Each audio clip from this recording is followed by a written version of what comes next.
to tell you how Republican Bedford is. Those of you who have been in New Hampshire for a long time know this, but when I ran for governor in 1998, I got 68% of the vote in New Hampshire, and I lost Bedford. So it is one of the most Republican areas in the state. And I was at an event for the Bedford Education Foundation last night, and I met almost all of the Democrats who are running on the ticket in Bedford. There are 6 and a flotarial district, so there are 7. We have filled that ticket, which we don't do every year. And one of the women came up to me and she said I was the top vote getter in the primary on both sides, both Republican and Democrat. She said, we're going to elect the first Democrat from Bedford since 1934, when FDR was So the enthusiasm is there, and when people see you at the door, they're reminded how important this election is. And this is all about who turns out. You know, if we turn out, then John wins, and Chris Pappas wins, and Molly Kelly wins, and people up and down the ticket win. If we don't turn out, then the Republicans win. So this is really all about who we can get to go vote, and getting our friends to talk to their friends. You know, it's like Amway, to talk to their friends, getting them all out to vote. And it makes such a difference, because we have a different vision than the Republicans for the future of this country. And, you know, I try and be bipartisan in every way that I can in Washington, because I think people want us to work together. They want to see things done for this country. But there is a difference between what we believe needs to happen and what our Republican colleagues in the Senate believe needs to happen. You know, as Democrats, we believe that everyone should have an opportunity for a good job and to earn a living wage. And we believe that everyone should have access to health care that they can afford, and that means that pre-existing conditions get covered by insurance companies. And it means women have access to reproductive health services and can decide how we want to deal with our own bodies. It means that we believe that we should protect the environment, that we need clean air and clean water, and that we need to address climate change. It means that we believe in a secure retirement. I was watching Meet the Press this morning, and I saw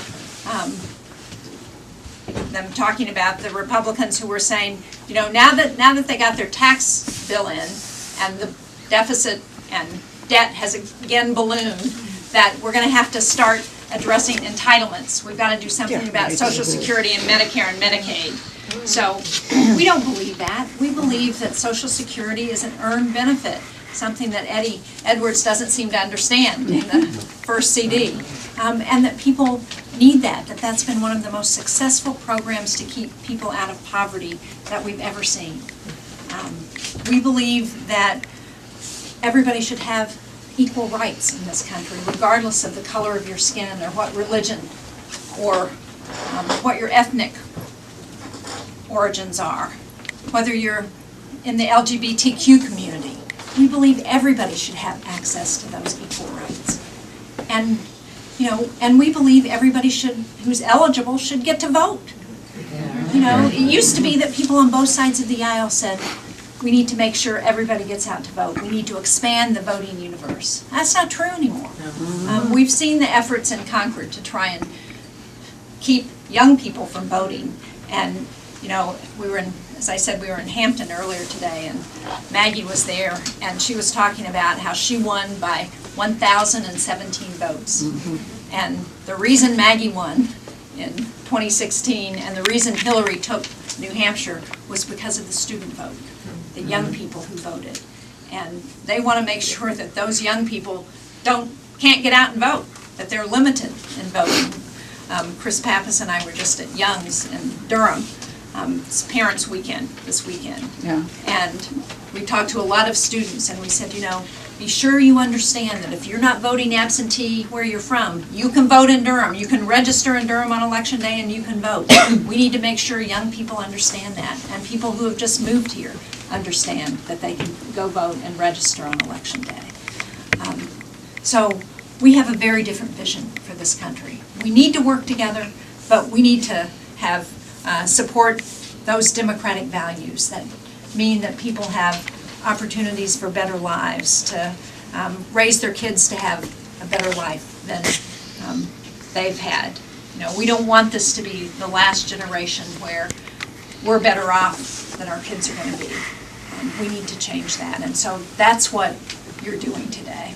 You're making that difference, and if we get our voters out, we are going to be successful on Election Day, and we've only got, as John says, 16 more days, so we don't have that much longer, so we can all put in a few more phone calls, knock on a few more doors, you know, write another check, go to another event, whatever you can do. Get your friends out to vote, because that's the difference we will make. So thank you all so much for everything you're doing. Keep it up, and if you do, we're going to be successful on Election Day. Thank you.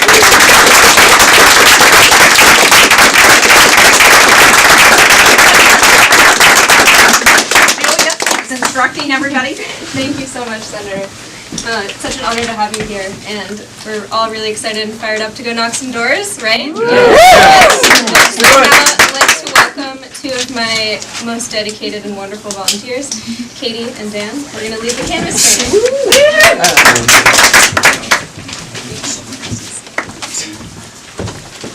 Hey, this is Katie. 2 years ago, Katie was 16 years old, and she was a door-knocking demon, and she didn't even get to vote. That's how good she is. This is her first vote this November, right? Yeah. Right? And she's so good, she's going to train us. So I try my best, and you know what? I'm going to make sure my vote goes to those who care about it most. And I know all of you feel the exact same, because, like Senator Shaheen said, these elections are decided by hundreds of votes, tens of votes, sometimes thousands of votes, but every single door you knock counts, and we're so thankful that you're here today, because we could truly not do it without you. We'd probably get to like a third of the houses if you guys weren't helping us out, so thank you so much. You truly are the blue wave. And I'm going to let Dan continue for me. I'm going to move this right here. Don't forget, Jon Morgan, NH Senate. District 23. Okay, why we canvass? It is absolutely the top and most effective way to turn out voters. It increases the turnout by over 7%.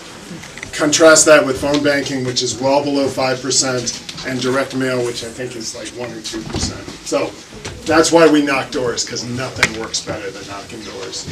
It connects John's campaign and Liz's campaign, Liz McConnell, who was just here, connects all those campaigns to the community in a way that nothing else does. And it helps to gauge what the support is out there, not with undeclared voters or what many think of as independent voters. And we're also knocking doors on moderate Republican doors this time, because they're tired of their party in many cases, and they're looking to vote Democratic. So we really get a chance to gauge what the support is. To vote for Democrats, and each touch we make on the doors, each door knock, each time we talk to someone, we're bumping them a little more our way.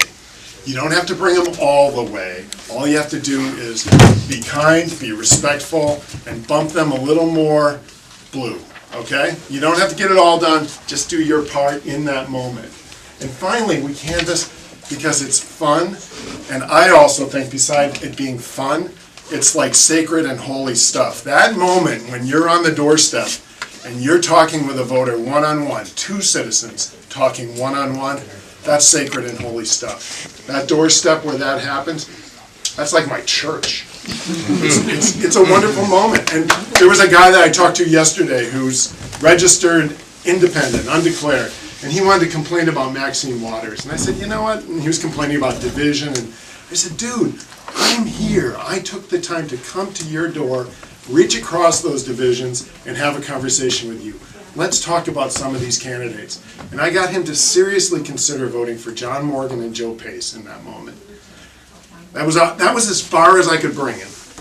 But that's something. So do what you can in each moment that you're talking to a voter today. Because it's not only fun, and winning is really fun, of course, but it's like sacred stuff. It's voter to voter, it's citizen to citizen. It's the very fundamental and elemental block of our system of democracy. So this is the best. Thank you for being out here. Back to you, Katie.